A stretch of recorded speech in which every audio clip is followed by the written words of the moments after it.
Mais je vous le disais, on commence tout de suite avec ces heures de bureau qui débordent de plus en plus sur la vie privée. Annalisa Casini, bonsoir. Vous êtes psychologue, vous êtes spécialisée dans le droit, dans la psychologie du travail. Vous étudiez ça depuis longtemps, hein, ce phénomène-là, en psychologie du travail. Est-ce que c'est de plus en plus fort ?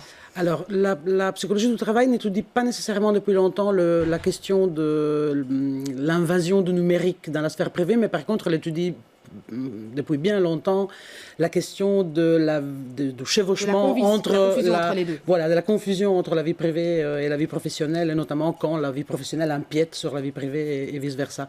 Donc ça, c'est des choses qu'on connaît assez bien depuis très longtemps. Et c'est de plus en plus fort maintenant avec notamment le développement du numérique. Alors, je ne sais pas si les questions d'intensité ou de quantité plus fortes, mais certainement, il y a de nouvelles questions, comme par exemple le numérique, qui ont fait leur apparition. Et les recherches commencent maintenant pour mieux comprendre quels sont les effets sournois ou voire même les effets facilitateurs de ces nouvelles technologies sur la vie des individus. Ouais, Bruno-Henri Vincent, comme avocat, c'est quelque chose que vous constatez aussi parmi vos clients, cette invasion de plus en plus grande du bureau à la maison, si on peut dire. Et de la maison au bureau aussi, hein, il faut le dire. Mais oui, tout le temps. C'est omniprésent dans toutes les situations qu'on trouve. Les nombres de personnes, et qui ne sont pas forcément de la hiérarchie de l'entreprise, va qu'à leurs occupations quotidiennes au ménage le soir, et puis se remettent à l'ordinateur portable pour faire un suivi de leur dossier et pour préparer la journée du lendemain. C'est omniprésent, c'est contraire à des dispositions légales, pourtant assez claires, mais c'est une réalité qui a décidé d'être gérée là maintenant. C'est l'effet du numérique, c'est l'effet du développement notamment des tablettes, des téléphones qui permettent d'avoir ces mails en permanence. Il y a 10 ans, ce n'était pas encore comme ça, hein, même si le mail existait. Alors si vous revenez à 20 ou 30 ans, certainement pas. Il fallait avoir les clés de la société, il fallait faire partie du personnel de direction pour rentrer le soir si on voulait travailler en heures sup. Maintenant, tout est possible, évidemment, et les pressions sont omniprésentes. Oui, effectivement, c'est aussi un état d'esprit, hein, le collaboratif, la communauté, le fait qu'on communique sur des plateformes avec les collègues, tout ça crée une hyperstimulation en fait. Alors Annalisa Casini, il y a l'effet de pression qui vient du supérieur ou de l'employeur. Il y a aussi l'effet de concurrence entre employés qui joue. Nous sommes dans un système où effectivement, pour avancer dans son travail, souvent, il est question de se mettre en concurrence, ou plutôt d'être un peu meilleur que les autres, avancer un peu plus vite, avoir un CV un peu plus riche. Et donc, il est clair qu'à ce moment-là, comme il vient d'être dit, si on a l'occasion de terminer un peu plus vite un dossier en y travaillant le soir, voilà, on le fera probablement. Et donc, c'est une pression qu'on peut se mettre soi-même, mais c'est in fine, ou plutôt à l'origine, c'est plutôt le système de travail qui rend les choses toujours plus pressantes et plus compétitives. Avec quelles conséquences sur la santé ?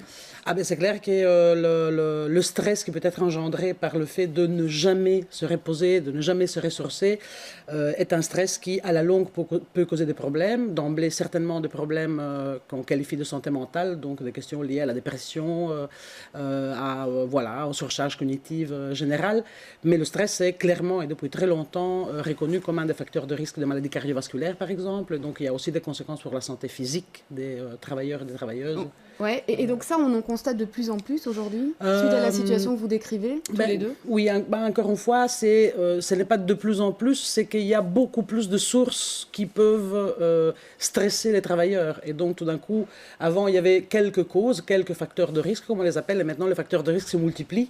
Et donc, en fait, le stress en tant que tel n'est pas vraiment un danger, c'est quand le stress est constant dans la journée, dans la vie. Et puis, si je peux me permettre, il y a un conflit de valeurs aussi dans la tête des gens. À partir du moment où ils ont la possibilité matérielle d'accéder à leur dossier, à leur matière à travailler, s'ils se trouvent la nuit, qu'ils ont une insomnie, ils se réveillent à 3 heures du matin, ça commence à tourner. Est-ce que je ne ferais pas bien de préparer ceci ? Est-ce que je ne prendrais pas de l'avance pour ça ?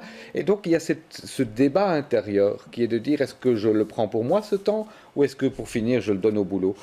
Cette situation-là est un vrai dilemme, en fait. Alors, Chris Peters, ministre fédéral de l'Emploi, veut réglementer et plaide pour la déconnexion. Il prépare un texte en ce sens. Est-ce que c'est une bonne chose pour vous ?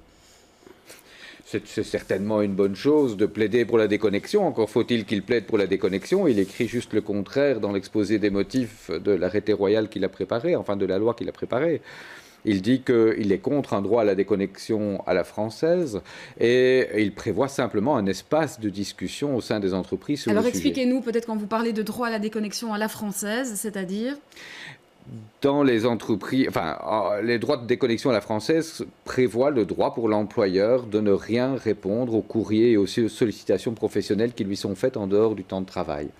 Maintenant, il y a AXA en France, par exemple, qui a pris comme disposition de rendre les emails illisibles pour les personnes qui sont en temps de repos, en vacances.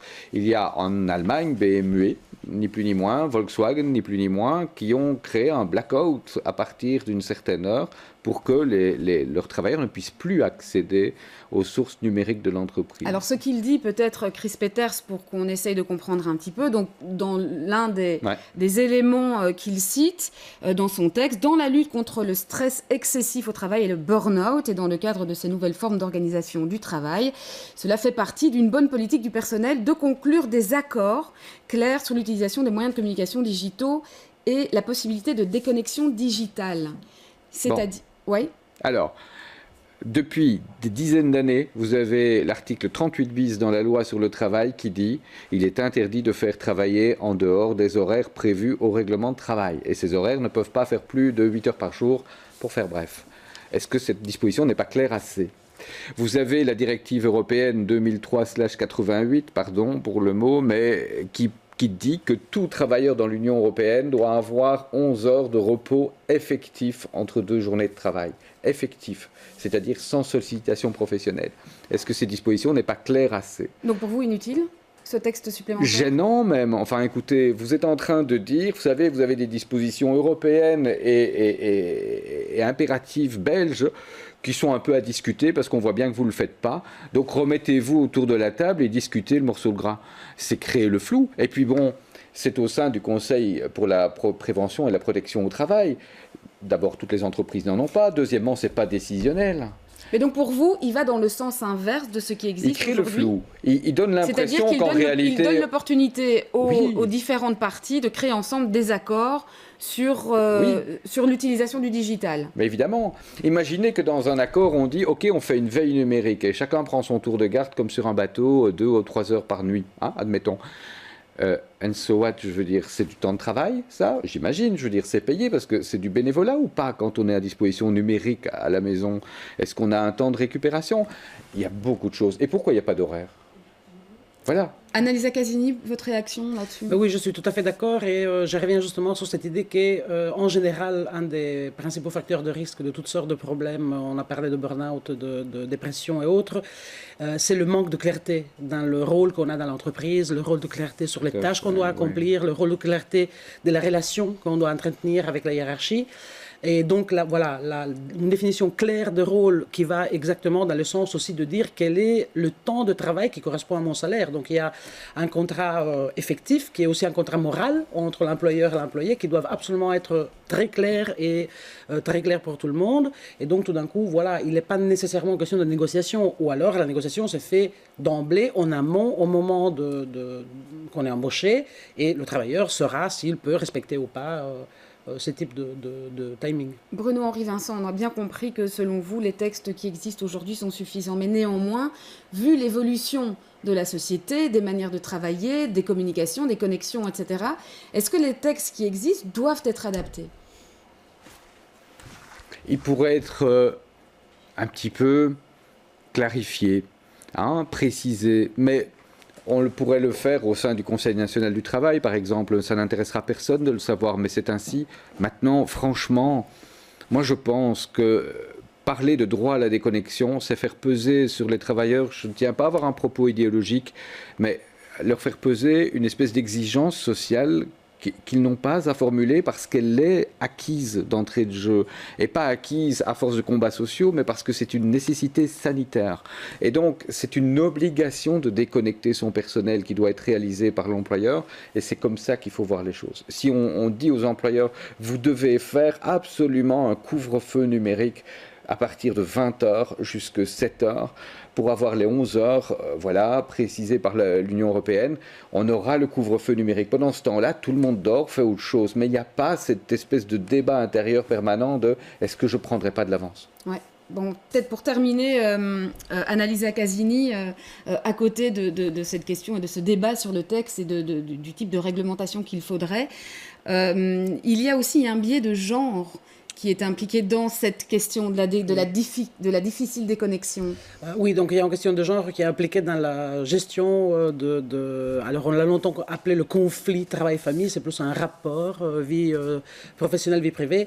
Et c'est clair que les temps familiaux des femmes et des hommes encore de nos jours ne sont pas tout à fait identiques. Et donc il est assez facile d'imaginer que si un employeur ou un travailleur, pardon, rentrant à la maison, il choisit entre se reposer, se ressourcer ou continuer à travailler. Pour une femme, dans bien des cas, le choix est plutôt de devoir jongler encore plus longtemps entre une vie professionnelle et une vie privée, une vie familiale qui est là. Et donc, tout d'un coup, pour les femmes, je pense que l'impact d'une obligation de déconnexion est davantage salutaire que pour les hommes. Encore une fois, les femmes ont plutôt 3 journées si on considère le temps libre, et les hommes encore souvent 2 journées, y compris le temps libre. Donc, voilà. Merci à tous les deux pour vos explications très claires.